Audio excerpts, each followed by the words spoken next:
Red churidar ഇട്ടോണ്ട് പോയി പിടിച്ചു തന്നെ. ആ സമയത്ത് എനിക്ക് വേണ്ടി എഴുതി വെച്ച കഥാപാത്രമാണ്. ദേഷ്യം വരുന്നതാണ്. ആദ്യം ആ പടം ഞാൻ അഭിനയിക്കാൻ വെച്ചിരുന്നാണ്. ഞാൻ വേണ്ട എന്ന് തീരുമാനിച്ചിട്ടാണ് ഈ പണ്ടാരത്തിനെ കൊണ്ടുപോകുന്നത്. ഞാനുണ്ടല്ലോ അവിടെ ഇരുന്നിട്ട് ഫോൺ എടുത്തിട്ട് ഈ ഫിൽമോഗ്രഫി ഇങ്ങനെ നോക്കിയപ്പോഴാണ് ഒരു വർഷം ഓൾമോസ്റ്റ് 25-26 സിനിമകളൊക്കെയാണ് ചെയ്തിട്ടുള്ളത്. അപ്പൊ തീർച്ചയായിട്ടും വിഷു, ഓണം എന്ന പോലുള്ള ഒരുപാട് ആഘോഷങ്ങൾ സെറ്റിലൊക്കെ ആഘോഷിച്ചിട്ടുണ്ടാകും അല്ലേ? തീർച്ചയായിട്ടും ഏത് ആഘോഷം വന്നാലും അത് സെറ്റിൽ അന്ന് ഒരു കുടുംബത്തെ പോലെ എല്ലാവരും കുടുംബാംഗങ്ങളെ കൂടെ കൊണ്ടുവരും ചില സന്ദർഭം. അത് പറഞ്ഞപ്പോ ശാന്തി മാമിന്റെ മുഖത്ത് അതേ ഒരു സന്തോഷം. അതൊരു ബെസ്റ്റ് മൊമെന്റ്സ് ആയിരുന്നു, ഇല്ലാന്നും പറയാൻ പറ്റില്ല. നമുക്കൊക്കെ അറിയാവോ അത് കറക്റ്റായിട്ട്. അന്ന് ആ ഒരു കുടുംബം പോലെ എന്ന് പറയുന്നത് മലയാളം സിനിമ തന്നെയായിരുന്നു. കാരണം വേറെ എവിടെയോ നമ്മൾ എത്ര ഇൻഡസ്ട്രി ഞാൻ പോയിട്ടുണ്ട്, പക്ഷെ എന്നാൽ പോലും എനിക്ക് തിരിച്ച് മലയാളത്തിൽ തന്നെ വരണം എന്ന് ആഗ്രഹം എപ്പോഴും ഉണ്ടായിരുന്ന ഈ ഒറ്റ കാരണം കൊണ്ടാണ്. കാരണം നമ്മൾ ഷൂട്ടിന് എവിടെ പോയാലും ഒരു ഫാമിലി അറ്റ്മോസ്ഫിയർ ആണ് കംപ്ലീറ്റ്. ഞങ്ങൾക്ക് അതാ ചോദിക്കാനുള്ളത്, നിങ്ങൾ 3 പേരും ഇതുപോലെ ഏതെങ്കിലും സെറ്റിൽ ഒന്നിച്ച് അഭിനയിച്ചിട്ടുണ്ടോ? നിങ്ങൾ രണ്ടുപേരും ഒരുമിച്ച്, ഞാനും മുകേഷ് ഞാൻ മേനകയുടെ പ്രൊഡക്ഷനിൽ അഭിനയിച്ചിട്ടുണ്ട്. അതെ അതെ, എന്റെ വിഷ്ണുലോകം. അതെ അതെ, എനിക്ക് ദേഷ്യം വരുന്നതാണ്. ആദ്യം ആ പടം ഞാൻ അഭിനയിക്കാൻ വെച്ചിരുന്നാണ്. കല്യാണത്തിന് ശേഷം ഞാൻ അഭിനയിക്കാനായിട്ട് റീ എൻട്രി കൊടുക്കാം എന്ന് പറഞ്ഞു. അതും എൻ്റെ ഫാദറിനിലേക്ക് ഭയങ്കര ഇഷ്ടമാണ്, ഞാൻ അഭിനയിച്ചേ പറ്റൂ എന്ന് പറഞ്ഞു. അപ്പോൾ അത് ചെയ്യാമെന്ന് പറഞ്ഞ് എല്ലാം പ്ലാൻ ചെയ്തപ്പോൾ എൻ്റെ മൂത്ത മോള് രേവതി കുഞ്ഞാണ്, അവൾ ഞാനില്ലാതെ അവൾ ഇരിക്കുന്നില്ല. അപ്പോൾ പിന്നെ ശരി ഓക്കെ വേണ്ട എന്നാ വേണ്ട, ഞാൻ വേണ്ട എന്ന് തീരുമാനിച്ചിട്ടാണ് ഈ പണ്ടാരത്തിനെ കൊണ്ടുപോകുന്നത്. അത് എനിക്ക് വേണ്ടി എഴുതി വെച്ച. അതുകൊണ്ട് എനിക്ക് അവളോട് സ്നേഹമൊക്കെ ആണെങ്കിലും ജലസാണ്. എനിക്ക് അതന്നെ കുശുമ്പാണ്. കാരണം ഞാൻ തിരിച്ച് വരാനുള്ള സിനിമയിൽ കയറി അഭിനയിച്ചു. അതുകൊണ്ട് എനിക്ക് ചെറിയൊരു കുശും. അത് ഭർത്താവിൻ്റെ അടുത്ത് പോയി ചോദിക്കുക എന്തുകൊണ്ട് എന്നെ വിളിച്ച്. അപ്പൊ ഞാൻ പറഞ്ഞു പാവം അദ്ദേഹം എന്നെ ഒരു 4-5 ദിവസത്തേക്ക് ട്രൈ ചെയ്ത് മോളെ വിട്ടിട്ട് ഒറ്റയ്ക്ക് ഇരുത്തി നോക്കി. അവളെക്കാൾ കഷ്ടം ഞാൻ ഇരിക്കുന്നില്ല, ഞാൻ അവളില്ലാതിരിക്കുന്നില്ല, അവൾക്ക് ഞാൻ തന്നെ ചോറ് കൊടുക്കണം, ഞാൻ തന്നെ എല്ലാം. പക്ഷേ ഞാൻ പറഞ്ഞു സുരേഷ് ഏട്ടാ എനിക്ക് പറ്റില്ല, പിന്നെ നിങ്ങൾ വേറെ ഒരാളെ നോക്കിക്കോളെന്ന് പറഞ്ഞു. അങ്ങനെ ഞാൻ ഒഴിവാക്കിയ സ്ഥലത്താണ് ഇദ്ദേഹം കയറി ഓടി വന്നത്. മനസ്സില്ല, അതാണ് സിനിമ അല്ലേ, നമ്മൾ ഓപ്പർച്യൂണിറ്റി യൂട്ടിലൈസ് ചെയ്യാന്നാണ്. ആ സമയത്ത് എനിക്ക് വേണ്ടി എഴുതി വെച്ച കഥാപാത്രമാണ് ദേവി എന്ന് മോഹൻലാലിനെ വിളിക്കുന്നതും മിണ്ടാത്തത് പെണ്ണെ എന്നൊക്കെ പറയാനുള്ള ആ ഒരു ഇന്നും ആൾക്കാര് എനിക്ക് ഇതൊന്നുമില്ല, അസുഖമില്ല, പക്ഷെ പറ്റില്ല. വിജുകുട്ടാ, മുകേഷ് ചേട്ടൻ വീണ് നിൽക്കുക. മുകേഷ് ചേട്ടൻ ആദ്യമായിട്ടാണ് സൈലന്റ് ആയി പോകുന്നത്. നല്ല അനുഭവങ്ങളും നല്ല ഓർമ്മകളുമാണ്.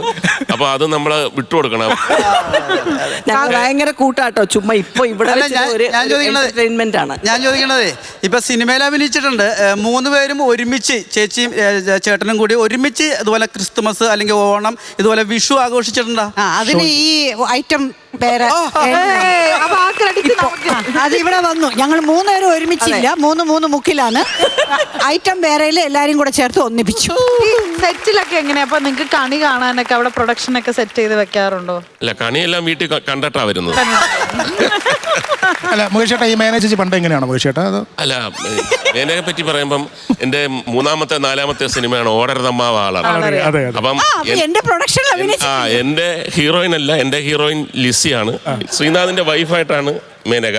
അപ്പോൾ മേനക, ഞാൻ ഏറ്റവും വലിയ എനിക്കൊരു അത്ഭുതം എന്ന് പറയുന്നത്, തമിഴിൽ നിന്നും തെലുങ്കിൽ നിന്നും ഒക്കെ ഹിന്ദിയിൽ നിന്നും ഒക്കെ വന്ന നടിമാരെ നമ്മൾ കണ്ടിട്ടുണ്ട്. തമിഴിൽ നിന്ന് വരുന്നവർ ഒരു കുറച്ചൊക്കെ, തെലുങ്കിൽ നിന്ന് വരുന്നവരും വളരെ കുറച്ച്. പക്ഷെ നമുക്കറിയാം ഇവർ മലയാളിയല്ലെന്ന്. പക്ഷെ നമ്മളെ അത്ഭുതപ്പെടുത്തുന്ന തരത്തിൽ തുടക്കം മുതൽ തന്നെ മലയാളം ഈസി ആയിട്ട് നമുക്ക് സംശയം തോന്നും, ഇത് മലയാളിയാണോ അല്ലയോ എന്ന് സംശയം തോന്നും. അത്ര ഗ്രാസ്പ് ചെയ്ത് പിടിച്ചെടുക്കാനുള്ളൊരു കഴിവും അതിനകത്തുള്ള എൻ്റെ ഒരു തീക്താനുഭവം കൂടെ ഞാൻ പറയാം. അപ്പൊ അല്ല, ഇത്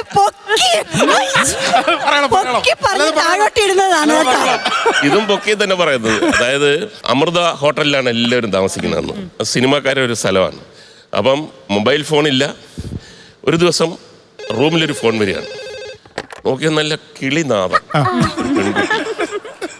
ഞാൻ മുകേഷിൻ്റെ ഒരു ആരാധകയാണ്, ഞാൻ തിരുവനന്തപുരത്തുകാരിയാണ്, പഠിക്കുകയാണെന്നൊക്കെ പറഞ്ഞ് ശരിക്കും പറഞ്ഞാൽ ഞാൻ ഇത്രയും ഒരു ആരാധിക 3-ാമത്തെ സിനിമയാണ്. മുകേഷ് ചേട്ടാ, ഞാൻ നിങ്ങളുടെ ഒരു വലിയൊരു ആരാധികയാണ്. എനിക്ക് നിങ്ങളെ ഒന്ന് കാണാൻ പറ്റുമോ? അത് ഇതാണ്. പറഞ്ഞോ കാണാൻ പറ്റുമോ? അതിനെന്താ കാണാമല്ലോ. പിന്നെ എപ്പോഴാണ് കാണുന്നത്? അല്ല, ഞാൻ ഇവിടെ ഒരു ഷൂട്ടിങ്ങിലാണ്. അപ്പോൾ ഷൂട്ടിങ് എപ്പോഴെങ്കിലും ഒരു ഫ്രീ ടൈം വന്നു കഴിഞ്ഞാൽ എവിടെ വരുമെന്ന് പറഞ്ഞാൽ ഞാൻ അവിടെ വന്ന് കാണാം. മ്യൂസിയത്തിലാണ് അന്നൊക്കെ എവിടെ ഞാന് ബസ്സിലാ വരുന്നത്. അപ്പോൾ ബസ് സ്റ്റോപ്പില് ഞാൻ എൻ്റെ ഒരു റെഡ് കളറിലൊരു ചുരിദാർ ഇട്ടിട്ടാണ് വരുന്നത്. അപ്പോൾ അന്ന് എന്നെ ഐഡന്റിഫൈ ചെയ്യാൻ പറ്റുമോ മുകേഷ്? തീർച്ചയായിട്ടും. ഒരു സ്കാർഫ് എന്തായിരിക്കും ചുരിദാറിന്റെ കൂടെ ഒരു റെഡ് ആകുമ്പോഴത്തേക്ക് ഒരു ബ്ലൂ സ്കാർഫോ?